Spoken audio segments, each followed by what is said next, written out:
trazer para nós a continuidade dessa reflexão. Como é só reaprender a se amar? Em que momento a gente consegue sentir esse poder da luz viva, amor? E quais são os momentos que a gente pode se estabelecer essa autocaridade, né? Qual o momento que essa caridade pode nos salvar? Se é vindo de nós, vindo do outro? Porque muitas vezes a gente expressa a caridade muito para o outro, né? E essa autocaridade, como é esta conexão com a gente? É uma boa pergunta, porque cada ser humano é um multiverso na sua intimidade. Cada ser humano é uma imensidão na sua intimidade. Nos dias de hoje, agora são 21 horas com 42 minutos, hoje é dia 28 de 1 de 2023.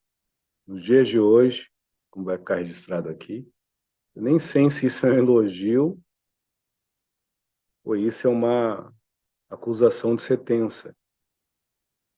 Chegar e dizer para uma pessoa que ela é imensa, que o âmago dela abriga o que se faz magnânimo, que a intimidade dela não tem cálculo, mas tem uma extensão de qualidade, se ela se permitir. Nem o tempo a atrapalha, porque é eterno nela. A gente não precisa levar isso num tom espiritual, propriamente filosófico, doutrinário, litúrgico, ritualístico, místico, mas a gente pode levar isso para dentro da gente com um pouco de respeito a si, uma pitada de educação para consigo. Então, responder essa pergunta de uma forma que classifique uma lei para todos é impossível, pelo menos para mim. Não tem receita de bolo, não tem achados e perdidos, mas eu creio que quando a gente quer realmente reaprender a se respeitar, e quando a gente quer realmente reaprender a se amar, a gente precisa exercer um dos maiores deveres de casa, que não é da casa física exterior, mas que é da casa interior da nossa intimidade, que é rever, independente do grau de consciência, da elevação consciencial, da intelectualidade, até da própria educação moral, independente disso, porque só vai precisar do esforço para dentro, para que a gente não fique mais se cansando, fazendo tanta força para fora, para a gente apenas transparecer o que não é. Então a gente precisa de esforço para dentro, para a gente ir quebrantando castas e ir transmutando fórmulas, que muitas das vezes são mirabolantes, mágicas, cheios de simpatias, mas que são nada mais de que pensamentos pífios, sentimentos vagos, emoções ansiosas, carentes, aonde a minha motivação é temer não ser aceito, e aonde o que me leva para frente, muitas das vezes, é o que eu creio me carecer por carência. E é o que eu creio me ressecar por ansiedade. Então, reaprender a se amar necessita de duas coisas poderosíssimas que a gente muitas das vezes titula ter por educação se expressar na vida alheia. E muitas das vezes a gente titula como refinamento de sensibilidade manter sobre a vida dos outros. Essas duas coisas que podem, ao meu ver, cada um vai, obviamente, ser humano que me ouvir, vai garimpar nessas duas coisas outras virtudes e singularidades que vão, sim, lhe dar a relevância da verdadeira qualidade desse reencontro no amar próprio, que é a paciência e a calma. Então, eu começo a reaprender a me amar e começo a me amar quando, por esforço, eu começo a fazer menos força de querer agradar o outro, de querer me sobrepor a alguém, de querer dominar alguns, de muitas das vezes sublimar o meu autodesleixo pelas minhas pendências emocionais e emotivas e até racionais, pela uma vazão de estado de vazio onde a carência tripudia no bom senso e aonde a escuridão me agonia por falta de consenso, de sensibilidade, de alterismo, onde eu me coloco muitas das vezes no vitimismo e no culpismo do julgamento da vida alheia, ou se não, nessa solidão exclusiva de não me sentir bem com o meu próprio silêncio, não me dar bem com a minha própria escuridão quando eu fecho os olhos. Então, falar bonito é bom, mas agir e interagir no silêncio, com calma e paciência, para consigo, é o que nos torna melhores. Um dia, as pessoas vão entender que a boa educação, ela se doa por graciosidade. A graciosidade é uma palavra muito linda, porque bendito é o ser humano que entende que com calma e paciência, antes de servir ao outro, ele se acolhe a si mesmo, se querendo bem.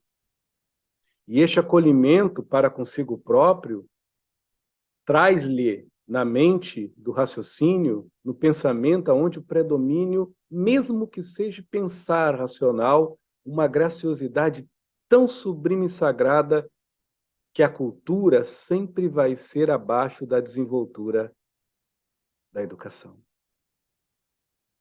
Então eu não vou dar ao outro o que para mim já não me sobra. Eu sempre vou dar a alguém o que eu tenho transbordante em mim, porque eu tenho essa educação. Eu cochicho com o meu silêncio. Eu diálogo com a minha paciência. Eu converso prosas longas com a minha calma. E olha que isso me arremete e me convida a um esforço tão grande que tudo que eu faço para fora é sem força alguma, porque sai natural.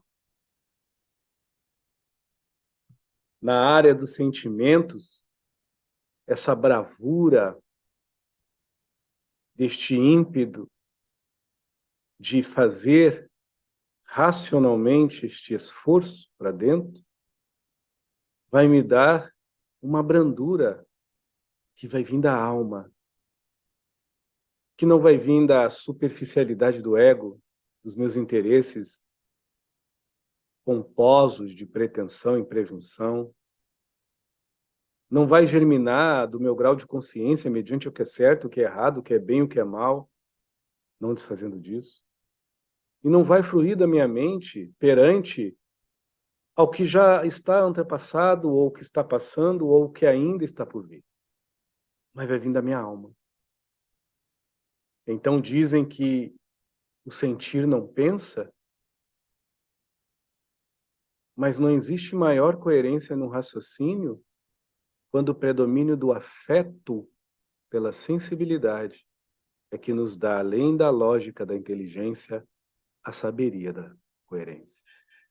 Então, essa sabedoria da coerência vem de raciocinar sentindo com afeto. É quase que instantâneo.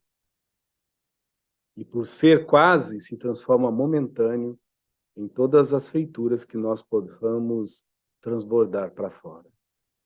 Não é poema, não são palavras bonitas, é um caminho constante que a gente pode chamar de reforma íntima, empoderamento pessoal, autonomia espiritual, mas é para dentro.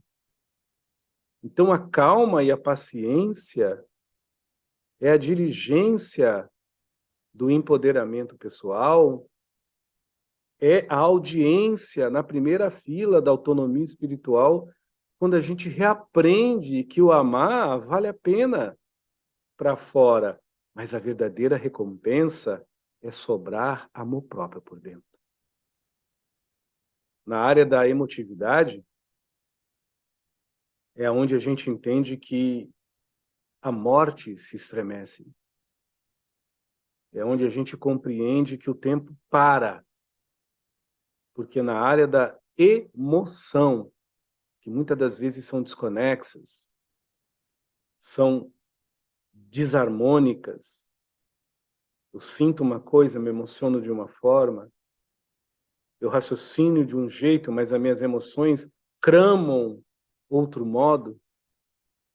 É óbvio que as pessoas ainda podem ter esse tipo de desbalancete, desarmonia, como nós chamamos de equilíbrio, porém, quando eu vou começando a conversar com a minha paciência, naqueles 5 minutos diários ou no tempo que for, e quando eu vou começando a falar com minha calma, o meu silêncio começa a bubuzear serenidade.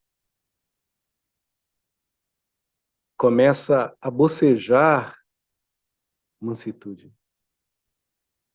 E começa a assobiar pacificação. E eu entendo que nunca há solidão em quem se acalma, porque conversa com seu silêncio. Não há vazio em quem se aquieta, porque dialoga com a sua paciência. E a gente vai vendo que o almanaque da sapiência não é demonstrado para fora, mas ele é aflorido, germinado, cuidado, cativado e graciosamente acolhido por dentro. É uma convicção que não tem cálculo, que não fica à mostra do mundo, mas que fica em carne viva por dentro da gente, quando, por si só, a gente subsiste até do tempo que passa. Eu vejo que o meu corpo está envelhecendo, mas eu sinto em mim que as minhas inspirações me rejuvenescem, que o meu determinismo só me enobrece, que a minha resiliência me fortalece, que a minha educação não é uma coadjuvante do que eu entendo, ela é uma atuante do que eu compreendo, porque eu aprimoro em mim, eu domino em mim, porque encontrar essa graciosidade de boa vontade, de reaprender a se amar, só com silêncio, pela paciência e pela calma para consigo mesmo. Dizem que o emocional não pensa.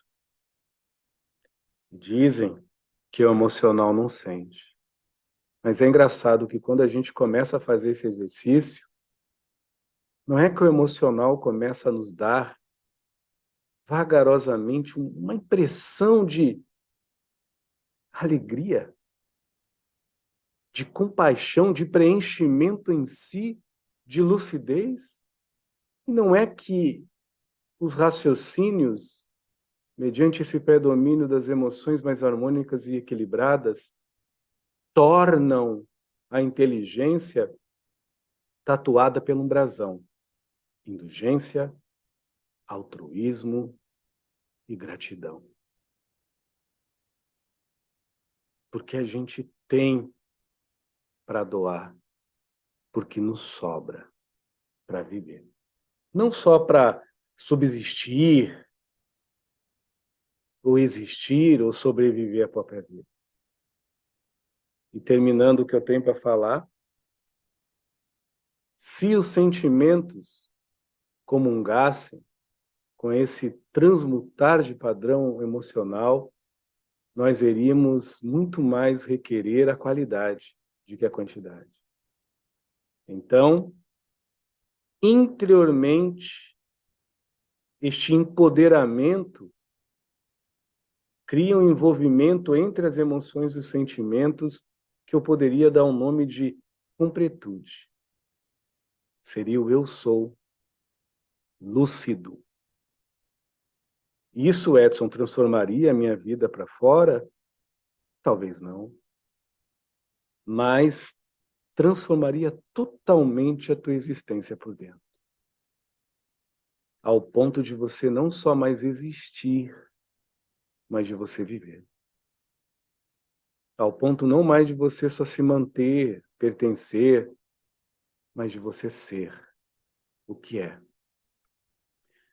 É muito perigoso nos dias de hoje, 2023, 21 horas com 58 minutos, você conhecer alguém cheio de defeitos, como eu tenho defeitos, mas que reserva um quantum de qualidade, além de existencial, de vida, de tirar 5 minutos para conversar com seu silêncio, dialogar com sua paciência, fazer as pazes com a tua paz, ou com a sua paz. E você vai ver que os sussurros que vêm de dentro não são urros, são sinfonias. E a gente vai entender que a bênção de ser vida, estar vivo, é uma maravilha. Obrigado, Márcio.